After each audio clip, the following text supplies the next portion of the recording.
I've learned to get numb to a lot of things. You know, people saying stuff, people staring. I just, I literally don't pay them no mind.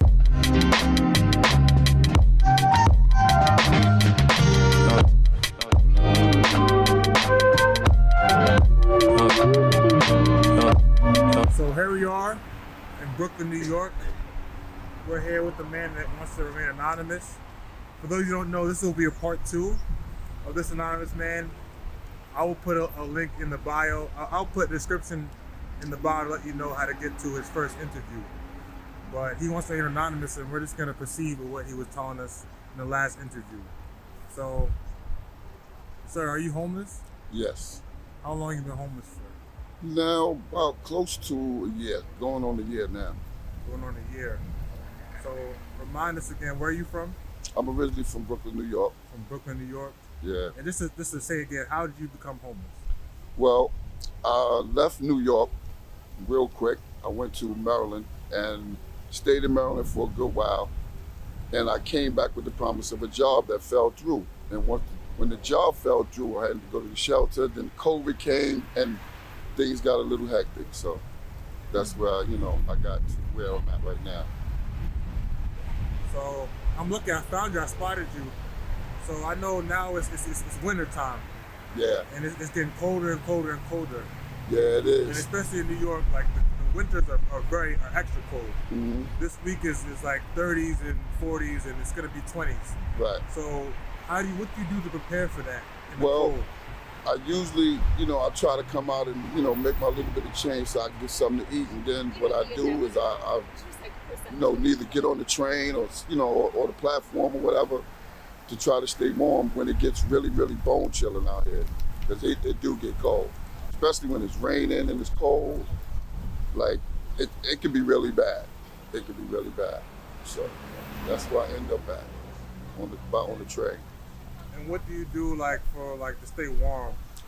Well, I just bundle up. Usually the trains is really kind of warm. So I'll get if I can, I'll get something hot to eat, hot chocolate or whatever, get that. And then what I'll do is I'll just bundle up. I got a couple of layers, bundle up and just do it like that. There's no other way to do it. So ain't no other way to stay warm but that good old 4 train. The 4 train. Mm-hmm. And how long do you stay in the train? Is there a time, do cops tell you to get off? No, they never. If you on the platform and you laying down and stuff, I just sit on the train. And as long as you sitting on the train and not laying down and stuff like that, the cops don't bother you. And then when you get to a lot of the last stops on the trains, you got certain agencies that's there to try to help you with, to get to a shelter or whatever. And it's, it's not too bad. Certain trains, I know the trains that I can ride from stop to stop back and forth without having to get off. So, you learn those little silly things when you're being out here for a while. Yeah, you pick up a lot of crazy things out here. So, where to go when it's cold, where to go, try to, do your panhandling where it's warmer, things like that. So, there's ways to maneuver to get around. Because, of course, there's certain things you can't do in the winter that you can do in the summer.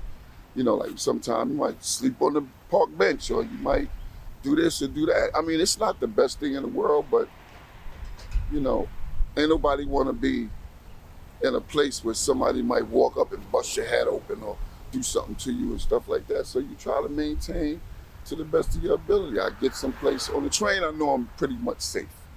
It's, not too many people. I mean, you got some pretty crazy things that go on, but you don't sleep like that. The slightest sound, you're up.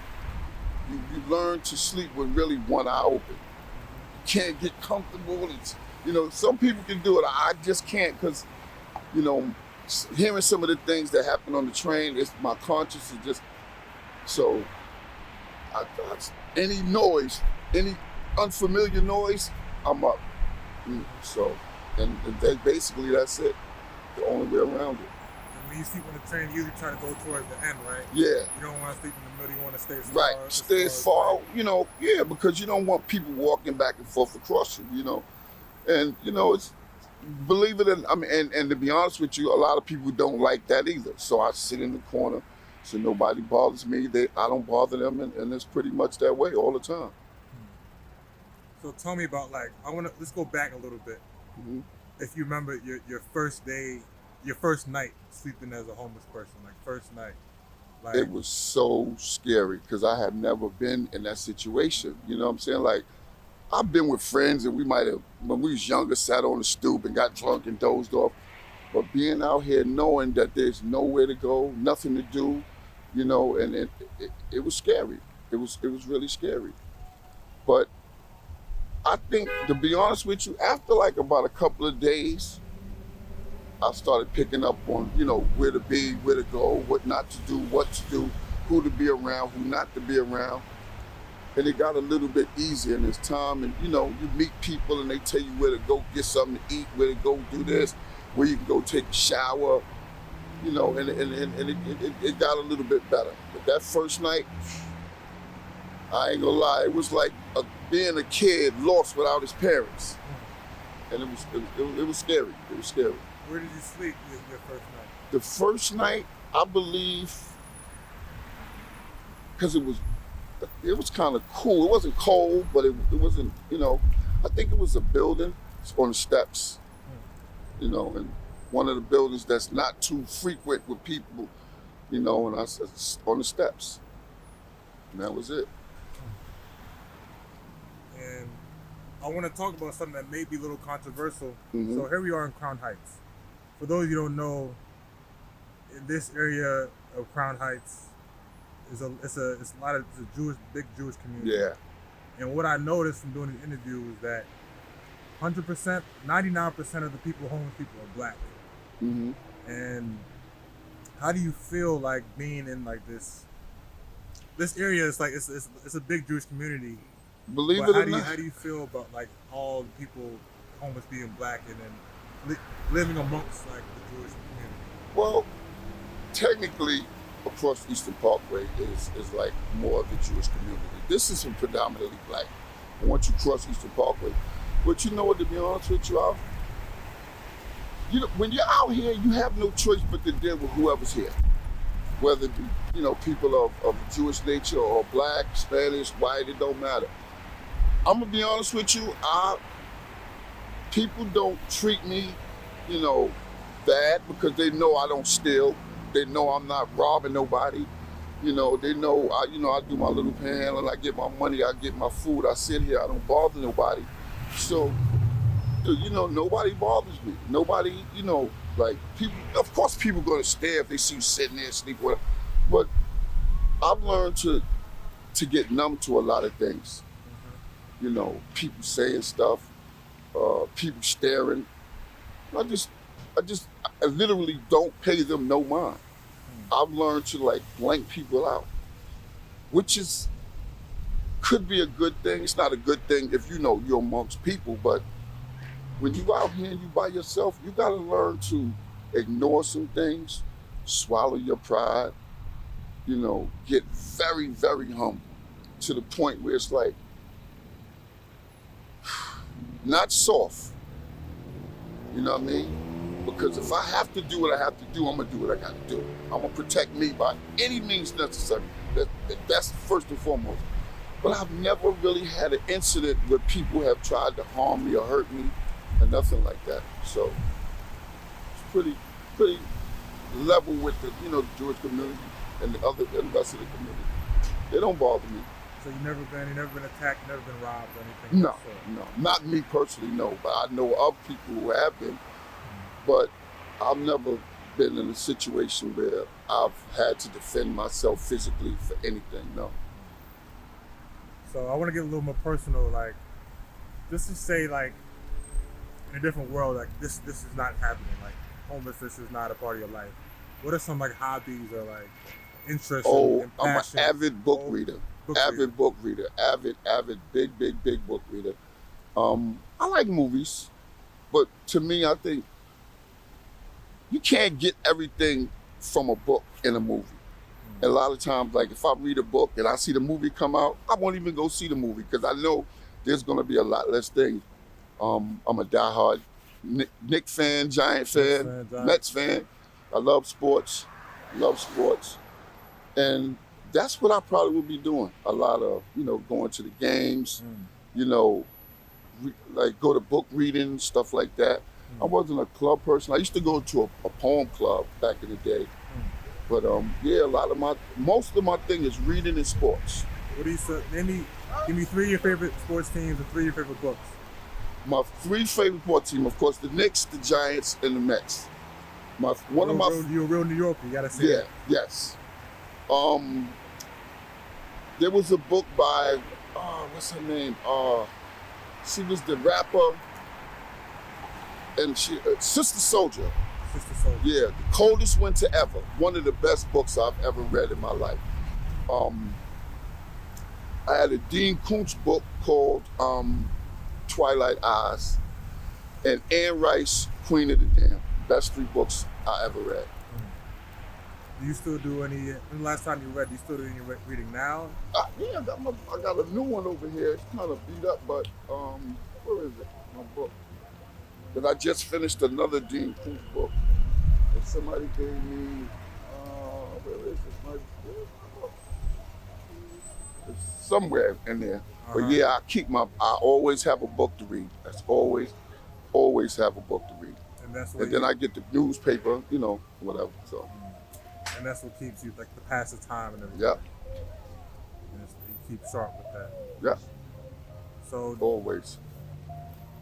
Do you have, so what do you think of, the government and, how the government treats, the homeless populations? Do you think there could be a better job done by the government? To be honest with you, 90% of the people that's homeless are homeless by choice. Let me say that. Let's not cover that up. You do have some people out here that, lost their job, lost their homes and stuff like that. But 99% of the people, 90%, let's say 80% of the people that's homeless are homeless by choice.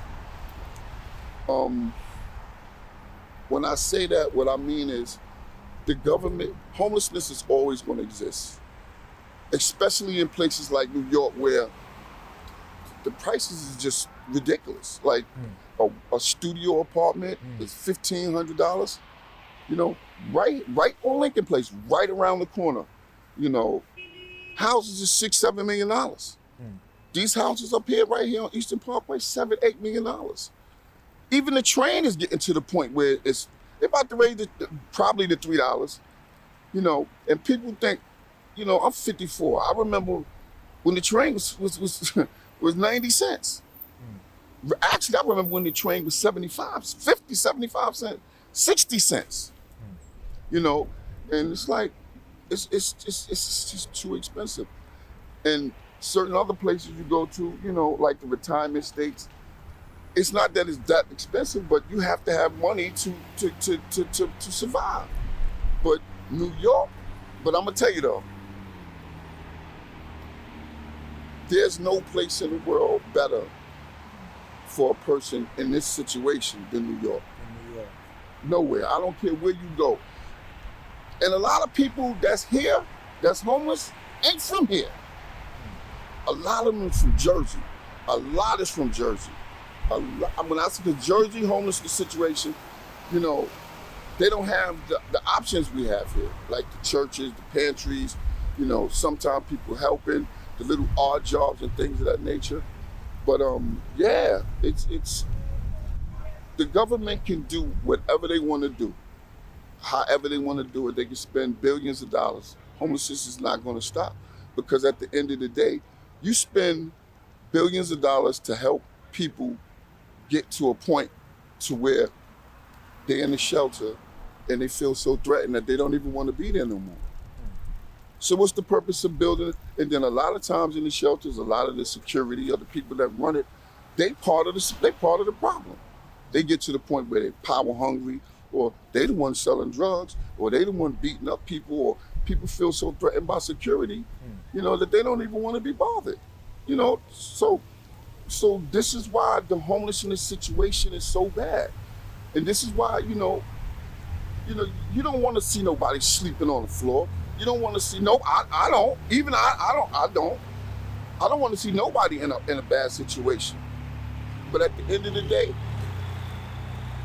the way this world is now, it's the homelessness situation is bad, and it's not. And it's to the point where it's homeless kids out here. A lot of them. A lot of them. There's a few that I know. It's in their teens.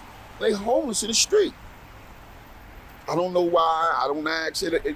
But that's one thing you never ask nobody out here. Yo, how you got out here? You know what I mean? Me, I don't have no problem saying what it is. It is what it is. But you have a lot of homeless kids. There's a 13-year-old girl that lives out here. 13 years old. And everybody looks out for her. Everybody that's here makes sure. Well, ain't nobody gonna do nothing to her.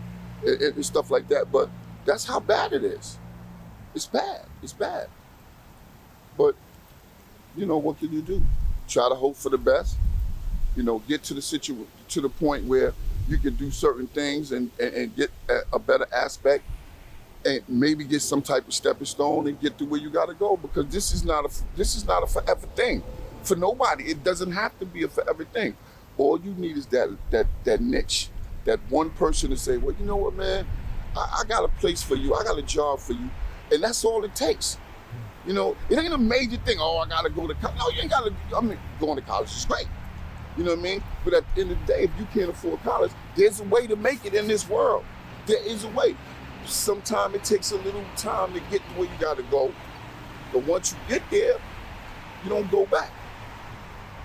Nobody. I don't know too many homeless people who are homeless, got a place to stay and went back to being homeless. I don't know none. I'm not saying that there aren't any, but I don't know none. But when people get that niche and from being out here, I'm not going back out there in the wintertime or in the rain or be hungry or, or have to use the bathroom outside. Nobody wants to go back there. So they tend to stick and hold on to everything they got. So the homeless that people are saying, these people is new. It's not a lot of people that have been out here 6-7 years no more. You know what I mean? People get these places and they hang on.